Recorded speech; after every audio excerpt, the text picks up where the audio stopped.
Hello everyone. So we are back with the conjunction lesson today. In last lesson we learned about subject verb agreement and clauses, and in the end we mentioned that in next lesson we will learn about conjunctions.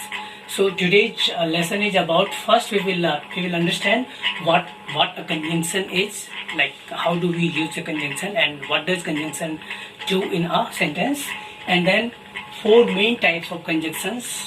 There are different types of conjunctions, but we will learn about four main types of conjunctions. And in the end, we will learn about punctuation rules, means how to avoid the most common mistake that is people make when they punctuate the conjunctions, and how to punctuate the conjunctions correctly in writing. So we will discuss about what is a conjunction. So conjunction is a word that connects parts of sentence. It can connect words, phrases and clauses. Means conjunction is a word that can connect parts of a sentence. So parts of sentence could be connecting two words, connecting two phrases or connecting two clauses. So let's go through some examples. If this definition of conjunction is true or false. So let's check. So the first example is, you must try masala dosa and sambar. Basically, this food is very popular in Kerala state. Kerala is one of southern state of India. So whenever you go to Kerala, you must try masala dosa and sambar because it's very popular food over there. So now here you see where is the conjunction and. This is the conjunction over here and. And what is it connecting? This conjunction is connecting two words, masala dosa and sambar. Two nouns, we can call them two nouns, connecting two nouns or connecting two words. So the definition is proving here, right? Like it can connect words. So this sentence is connecting two words. And what is the conjunction here? And is conjunction here, which is connecting words or nouns. Let's check the another example. My cell phone is either on the table or in the drawer. So first of all, we have to identify the conjunction. So or is a conjunction over here. This is the conjunction, and this conjunction is connecting two words or phrases. So this conjunction is connecting two prepositional phrases. On the table, this is a preposition. You remember when in our first video, subject verb agreement, we learn about phrases. So different type of phrases like noun phrases, preposition phrases and adverb, adjective phrases, etc., or verb phrases. So this is a preposition, and in other end and the other side there is in. This is also a preposition. So this is a prepositional phrase and this one is also a prepositional phrase. So in this sentence, the conjunction is doing what? The conjunction is connecting two prepositional phrases. And in the last sentence, Jasmine went to see her manager, but he was not in his office. Yes. So first of all, we have to find the conjunction in this sentence. So here is the conjunction. But this is the conjunction, and this conjunction is connecting what? Is it connecting two words? Or is it connecting two phrases, or is it connecting clauses? So this conjunction is connecting two independent clauses. Jasmine went to see her manager. This is an independent clause, and the other one is also an independent clause. He was not in his office. The clause is like a subject verb agreement, or which contains subject and verb in it. So this conjunction is connecting two clauses. This one is a clause 1 and clause 2. This is also a clause. So here this conjunction is connecting clauses. So the definition is proved when we go through these sentences, these examples. So the conjunction is connecting in these sentences two words, two phrases and two clauses. So hope you will understand what conjunction means is. In next video, we will learn about main four types of conjunctions. So types of conjunctions. So there are four types of conjunctions. The first is coordinating conjunction. And what are the coordinating conjunctions? For example, if you want to remember all the coordinating conjunctions, then you can remember it in one word, which is called fan voyage. This word covers all the coordinating conjunction. F stands for A goes with N goes with nor, B goes with but, O goes with or, Y goes with yet, and S goes with so. So you have to remember only fan voyage, which will cover all the coordinating conjunctions. Definitely they will be used in different situations, and they have the different region to use to connect the sentences. So we will learn that when we go to the when we will learn coordinating conjunction. The second one is subordinating conjunction. Subordinating conjunctions are, for instance, because, after, although, if, until. These conjunctions, when these conjunctions come in sentences, then they subordinate. Then we call them subordinate conjunction. And then the third one is correlative conjunctions. Correlative conjunctions always come in a pair.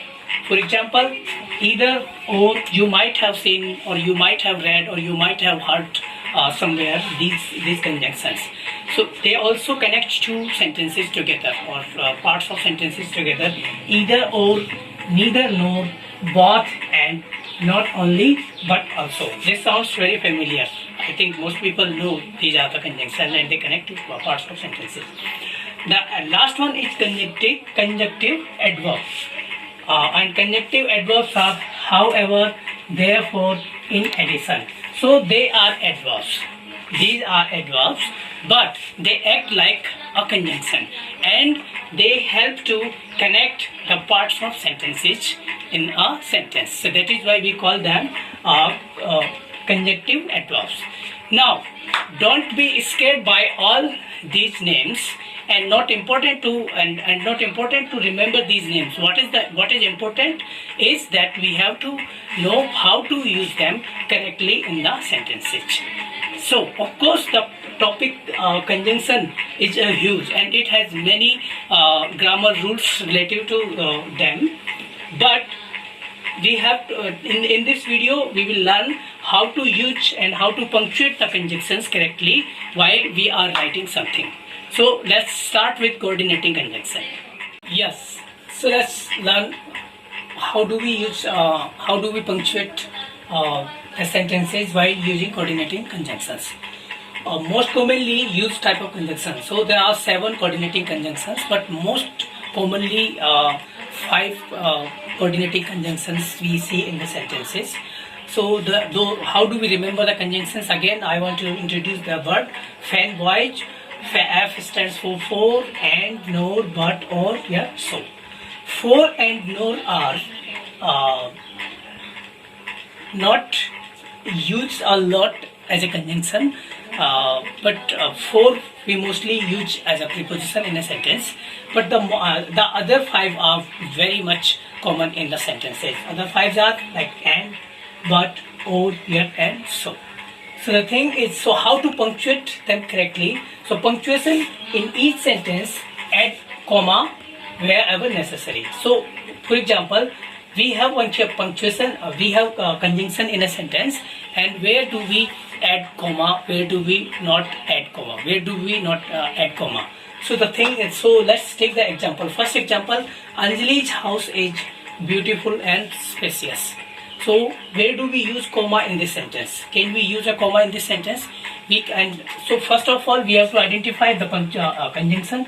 This is a conjunction, and this conjunction is connecting two adverbs, beautiful and spacious, adjective, two adjectives.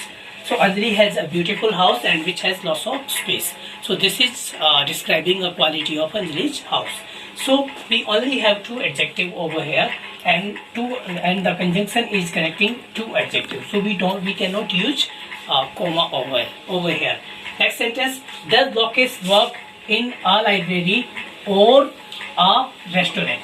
So or is conjunction over here, and a library, a restaurant, two noun phrases. These are two nouns, so these are two places. So these are called noun words, not phrases, noun words, right?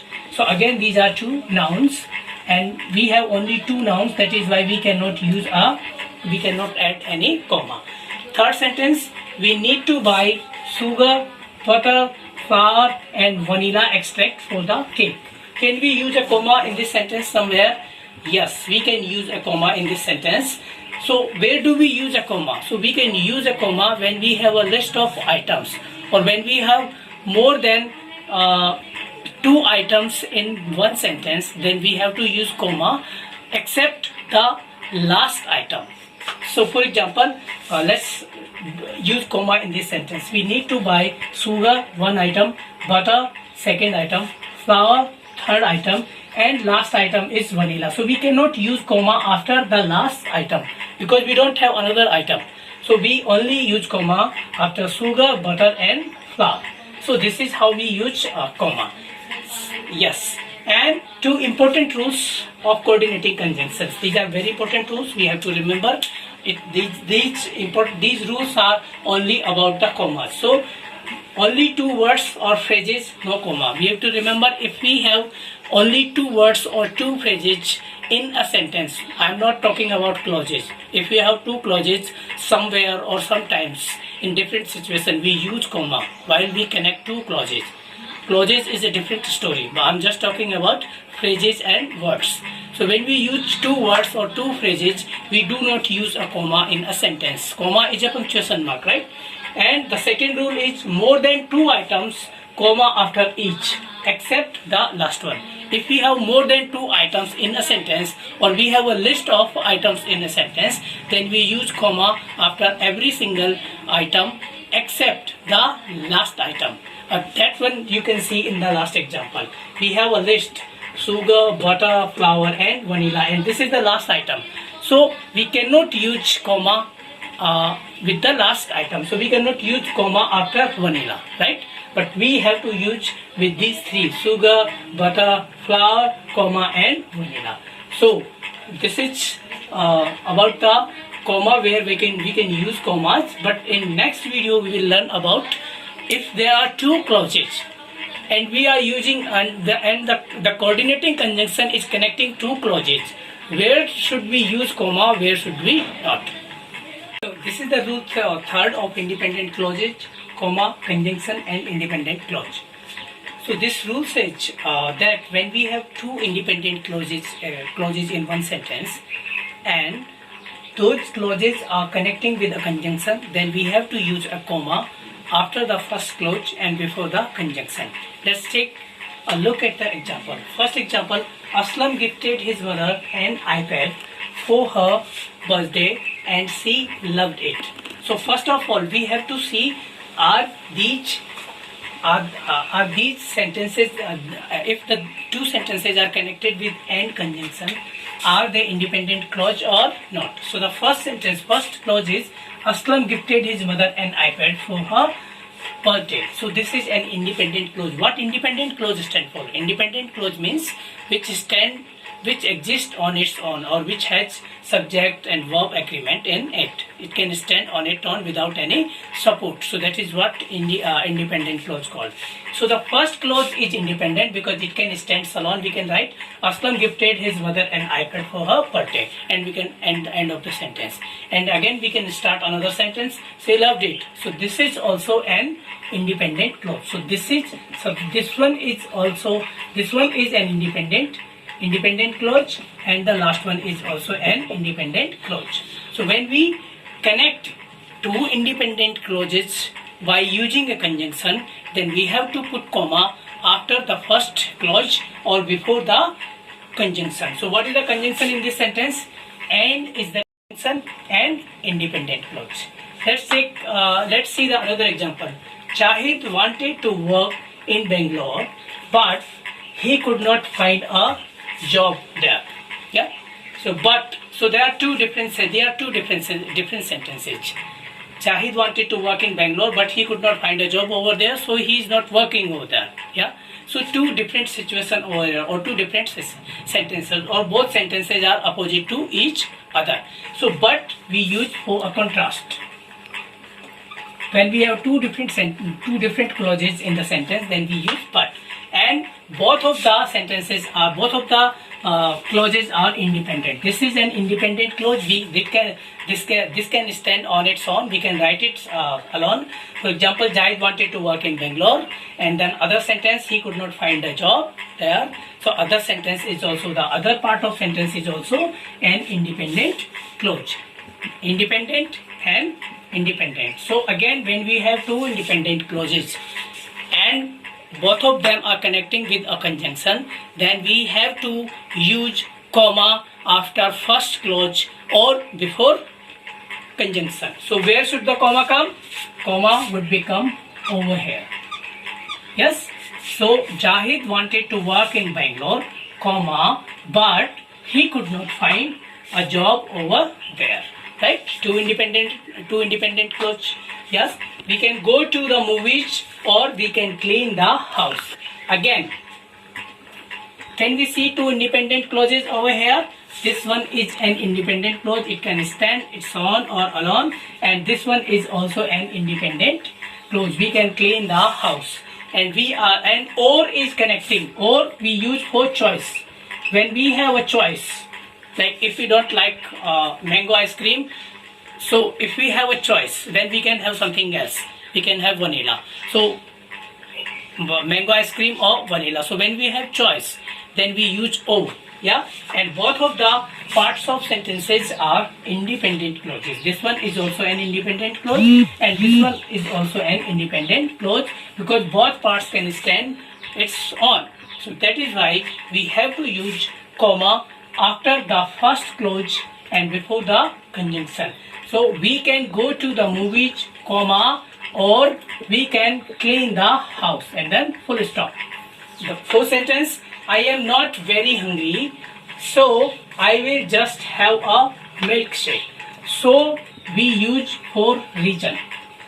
When we show a reason in the sentence, then we use so, right? So I am not very hungry. This is an independent clause. It can stand on its own. I will just have a milkshake. This one also an independent clause. So both parts of sentences are independent clauses, and they are connecting by a conjunction called so, right?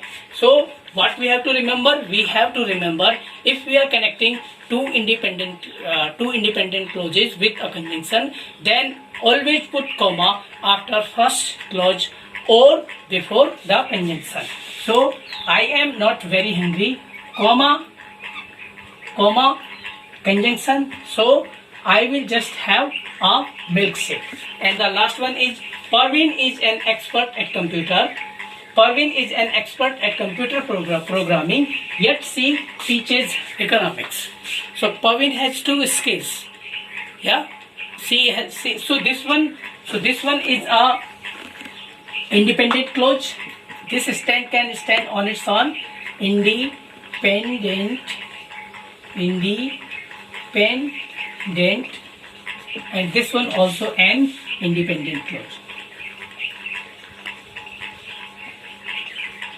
And when we connect two independent clauses, we always use comma as a punctuation mark after the first clause or before the conjunction. So comma will be coming here. So Parveen is an expert at computer programming, comma, yet she teaches economics. So now you understand that how do we use comma while we have two independent clauses in one sentence, and or we are connecting two independent clauses with a conjunction. Always remember, first independent clause, comma, conjunction, and then second independent clause. So now, after the coordinating conjunctions, we have done two rules, and now we will learn about punctuation rule with subordinating conjunctions. So first of all, I would like to remind you all what subordinate conjunctions are. The words like because, although, so that, before, after, if, Mr. whether, Ellie, you unless, just until, received a text message. whenever, wherever, they are all subordinate conjunctions. So what subordinate conjunctions do? How do we use a punctuation rule with subordinate conjunction? Or how do we use a comma or not use a comma with a subordinate conjunction?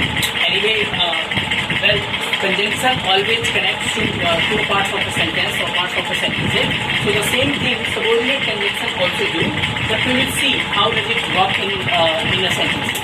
So let's talk about first sentence. After Manisha gets home from work, then what?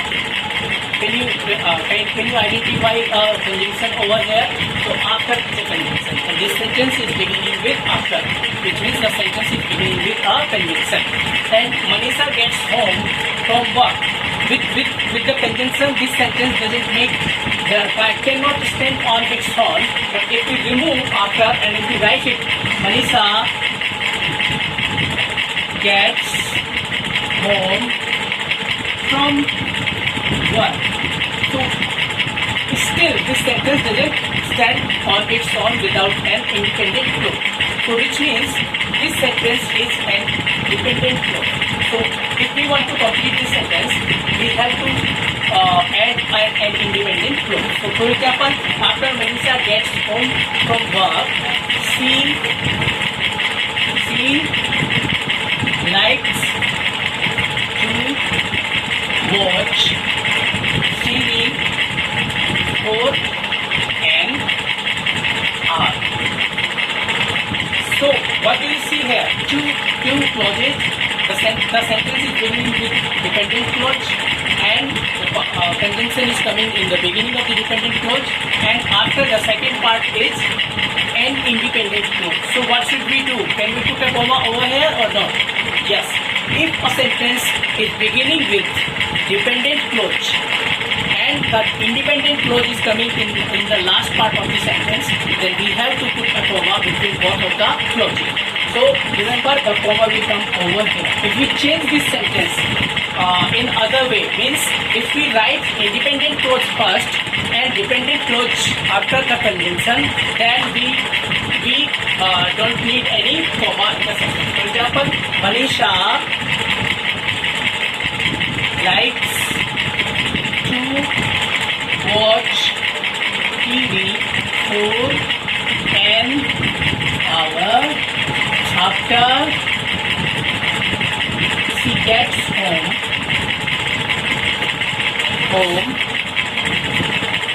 from work. What is the difference between both of the sentences? The sentence first beginning with dependent clause and independent clause is coming in second part of the sentence, and the sentence second is beginning with dependent clause, and after that the conjunction, and then the sentence second is beginning with independent clause, and after the independent clause conjunction, and then the dependent clause. So this is the difference between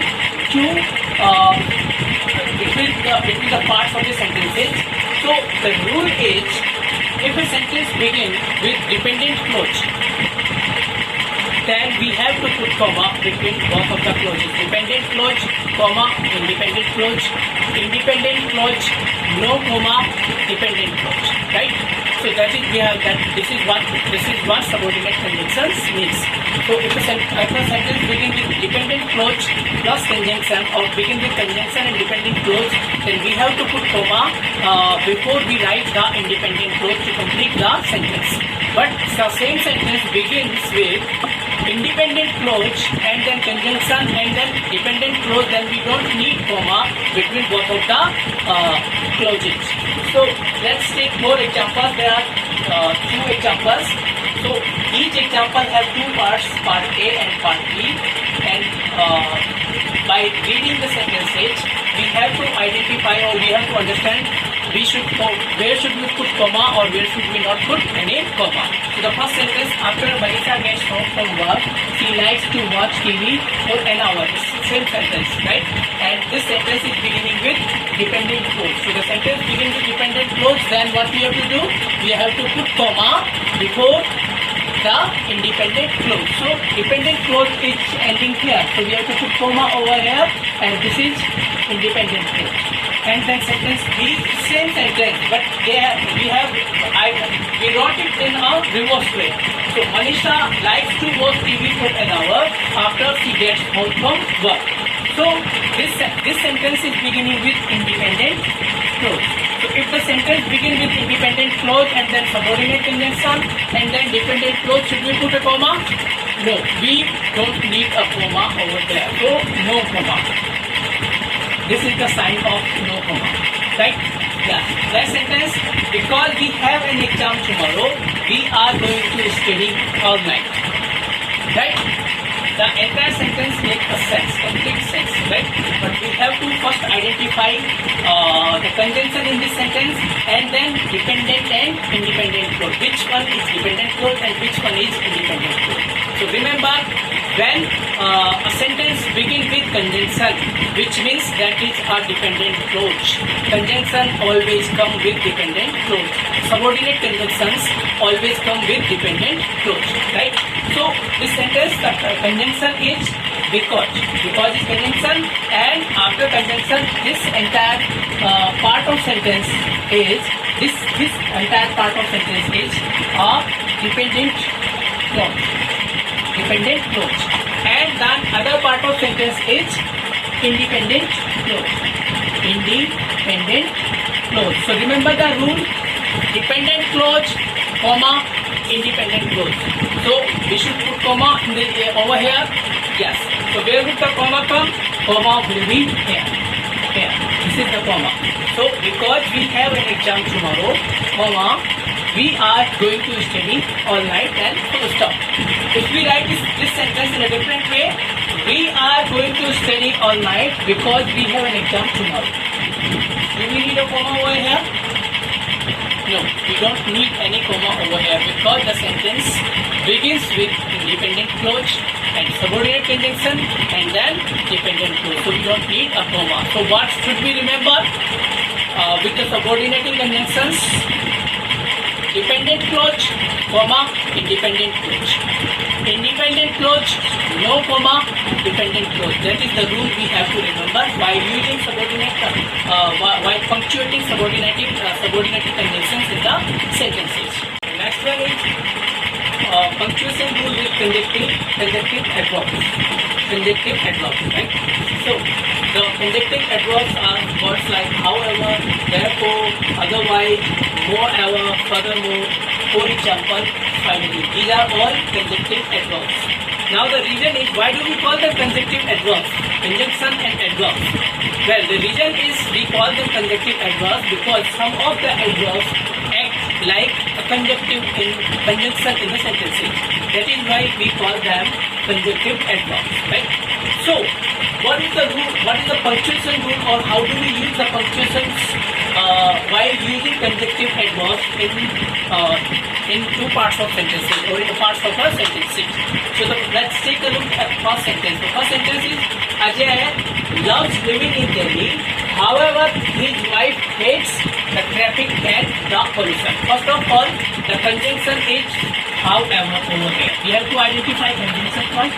This is the conjunction, right?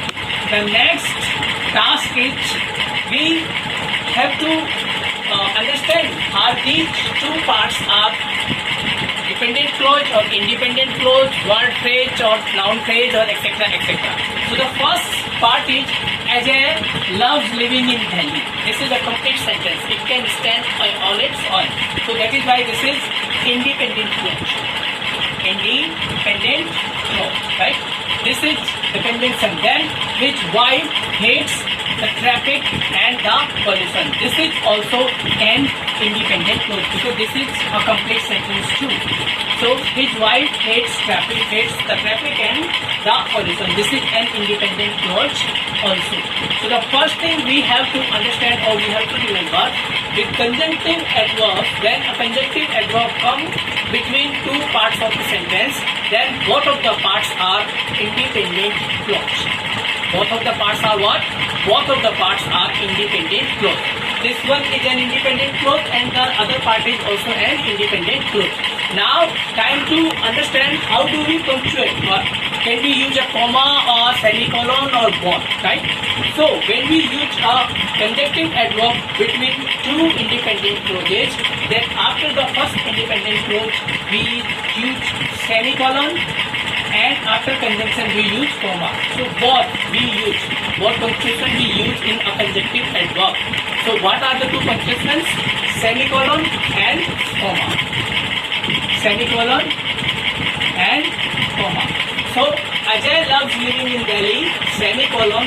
However, comma, his wife hates the traffic and the pollution. Instead of using however, we can use but also, because however is replacing but over here. So we can write this sentence again. Ajay loved living in Delhi, but his wife hates the traffic and the pollution. So simply someone can say, why did we not use but over here instead of however? Because however is more formal than but. That is why we use however in this sentence. And however is a conjunctive adverb, that is a conjunctive adverb which connects two independent clauses. So when we use a conjunctive adverb with to connect two independent clauses, then after the first clause we use semicolon and then conjunctive adverb and then comma and then second independent clause. So that is the rule we have to remember. Independent clause, semicolon, conjunctive adverb, comma, and then independent clause. This is the rule. Let's take a look at another example. Swimming is an essential skill in life. Therefore, all children should have swimming lessons in school. So, first of all, identify the conjunction. This is the conjunction. Therefore, is the conjunction. Right. Now, before the conjunction, is the sentence an independent clause? Yes, this is an independent clause. Swimming is an essential skill in life. This sentence can stand on its own without any support. So that is why this is an independent clause. And after the conjunction, we see all children should have swimming lesson. So this also can stand on its own. It does not need any support, right? So which means if a sentence can stand on its own, that means that sentence is an independent clause. If a sentence cannot stand on its own, that means that sentence needs support or called a dependent clause. So the second part of sentence is also an independent clause. So both of the parts are independent clause connecting by a conjunctive adverb. So what would be the punctuation rule over here, or what punctuation we should use? After the first conjunction or before, after the first clause or before the conjunction, we have to use what? We have to use semicolon, and after conjunction or before the second independent clause, we have to use a comma. So remember two things: independent clause, semicolon, conjunctive adverb, comma, and then independent clause. So this is the rule. Alright. So in this way we are going to finish our conjunction lesson over here. If you have any questions, please message us. Thank you.